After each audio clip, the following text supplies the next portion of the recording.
Hello, Dork Squad. I'm Jonathan Cormer, and you're listening to Dorktales Storytime. Are you looking for ways you can engage with your kids after listening to our podcast? We've got you covered.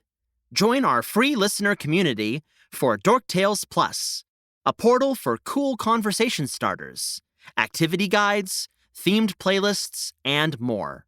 Look in the show notes or to johnincharacter.com/portal to sign up. That's JONINCHARACTER.com/portal and open the doors to the magic of storytelling by signing up today.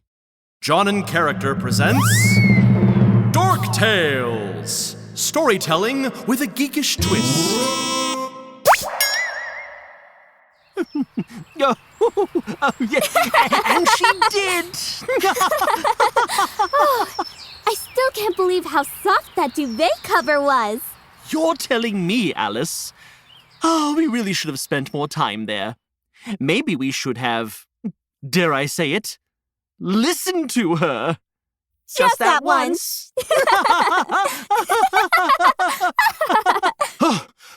Redge! Oh, it's so good to see you. It's been 3 days and I was starting to get worried. I was wondering where you were. Oh, hello, Jonathan. I'm sorry I never told you where I was going, but I was late for a very important date, and something so curious happened. Oh?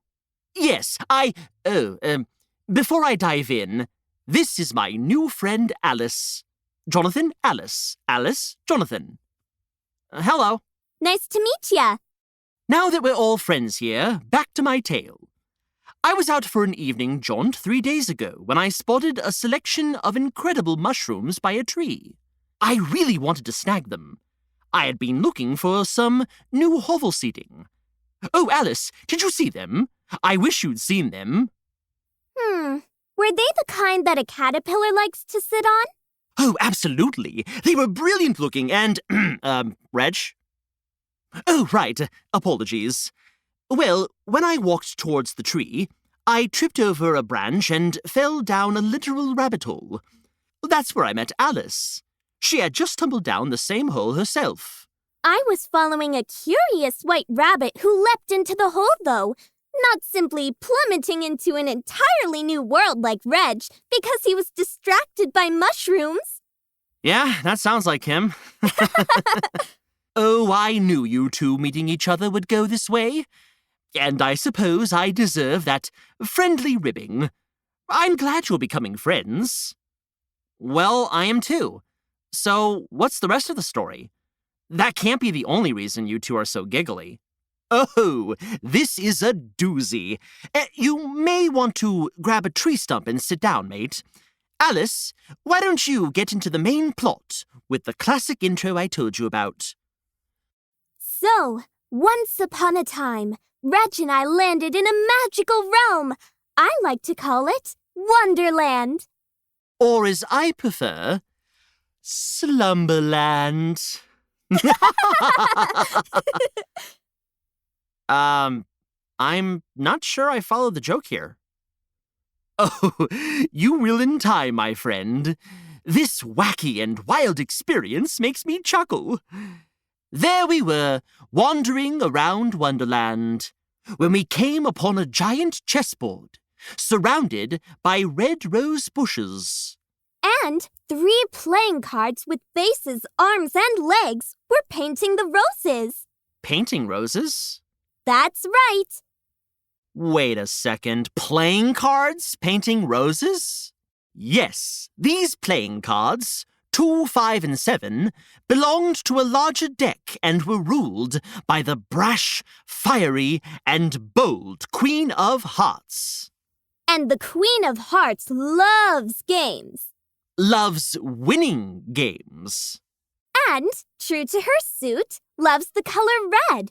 So 2, 5, and 7 planted a new rose bush in the hedges.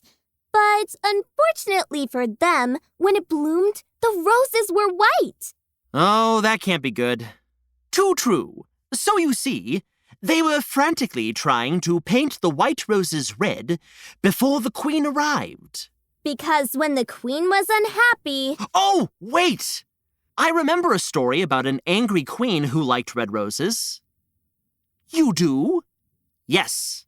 Okay, so then you remember the queen would always yell, Off with their heads! What? Ew, no. What? Jonathan, is this another one of those human takes on a traditional fantasy? I say, human stories can be so gruesome sometimes.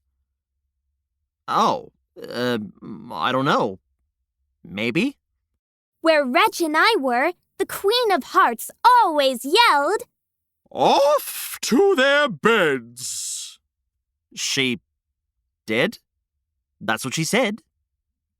So they'd take a nap instead? and nobody would lose their head. It means the cards were overtired, though. They felt like lead. Well, at least they weren't dead. Oh, enough rhyming. We're running out of timing. Alice, go on. All of the Queen's subjects were so tired of being sent to bed. They couldn't get through any of their work without the displeased Queen, forcing them to their rooms. The cards just wanted to enjoy their days until they were truly ready to rest. I can see how the Queen's punishments were distressing to the deck. Especially because the Queen was always finding new reasons to be upset. She simply didn't know how to let her subjects be happy, or even how to enjoy a moment herself. So when she showed up at the chessboard and noticed her cards painting the roses, she shouted, Why aren't these already read? Send them off to their beds.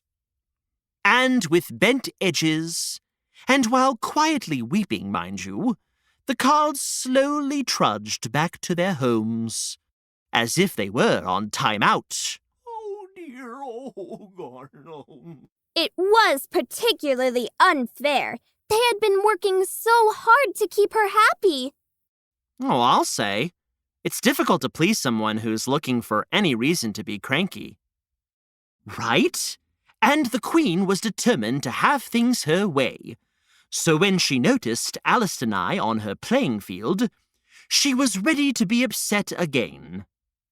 And who are these strangers that have come into my kingdom unannounced?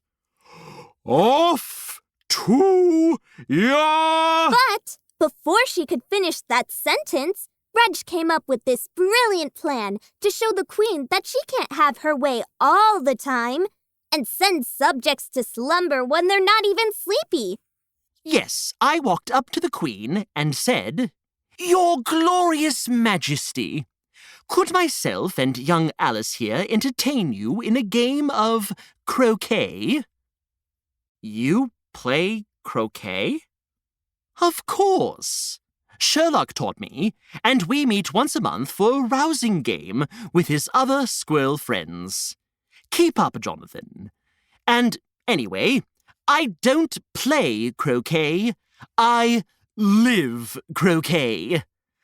I'm the ball. You're the ball? Yes, keep up. Croquet, you say? We could play all day. Let's get the game underway. Redge volunteered to be the croquet ball, and the Queen's cards bent at the middle with their hands and feet on the ground to create the wickets, or the arched hoops you try to get the ball through during the game. We used flamingos as mallets. And they spoke.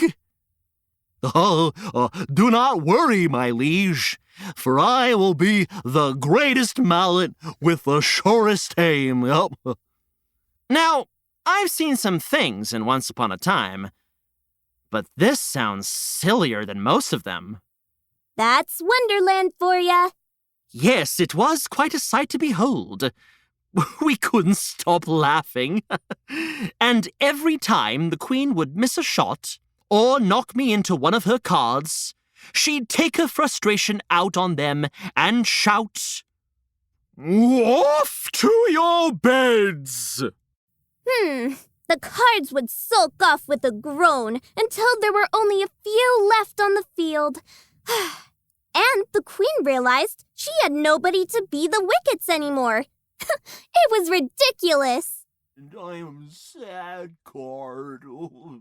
By this point, the Queen of Hearts was fuming, so much so that her face was as red as her suit.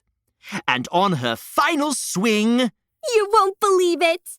the flamingo that was her mallet sneezed.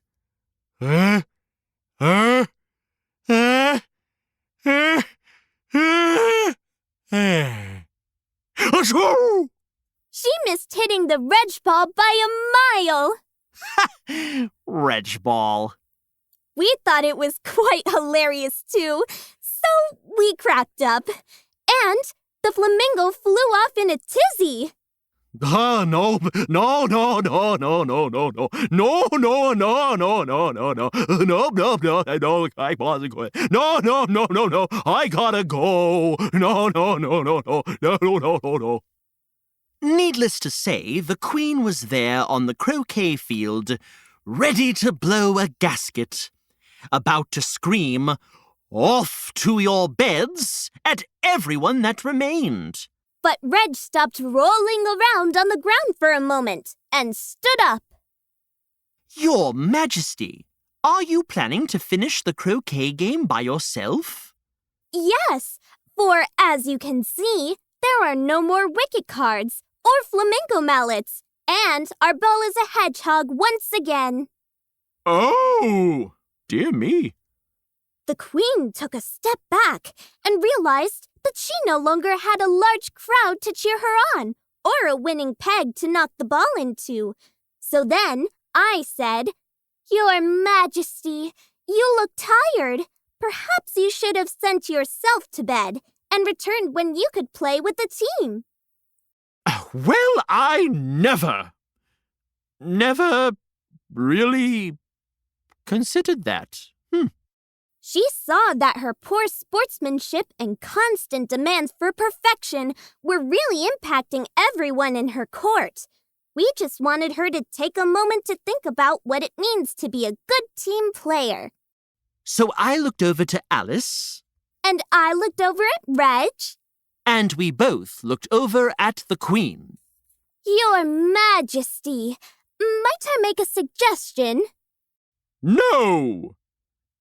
Yes. I suppose so. Perhaps, just perhaps, it's time you go off to your bed. Taking the time to learn about how you might be affecting others, especially people who are trying to be on your team, that's a great lesson to sleep on. Oh, she definitely learned a lesson in cooperation. We all learned a little lesson in teamwork that day. And took naps in the beds of the Queen's castle. They were so comfy. I was in the tea party-themed room. There was a delightful dormouse sleeping in a teacup on my nightstand. I was in the Cheshire room. There was a cat, sometimes, but sometimes he seemed to disappear out of thin air. Curiouser and curiouser. Wow! My duvet was very soft. I almost fell asleep immediately. But we could hear the Queen's snores all throughout the halls.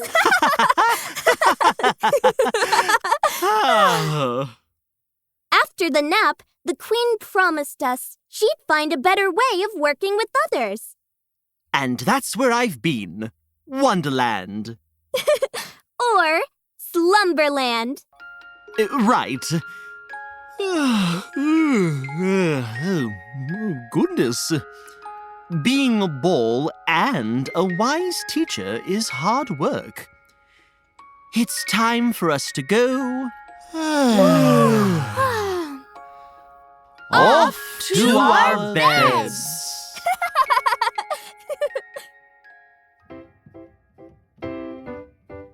This has been a John and Character production. Today's story was written by Amy Thompson and edited by Molly Murphy. Special thanks to Sabrina Glow from the award-winning Glow Girl Sister voice acting team who performed Alice. All other characters were performed by Jonathan Cormer. Sound recording and production by Jermaine Hamilton at Hamilton Studio Recordings. Reach out to us on Instagram or email us at dorktalestorytime@gmail.com. Find links in the show notes or go to dorktalestorytime.com. Now, go be the hero of your own story, and we'll see you next Once Upon a Time.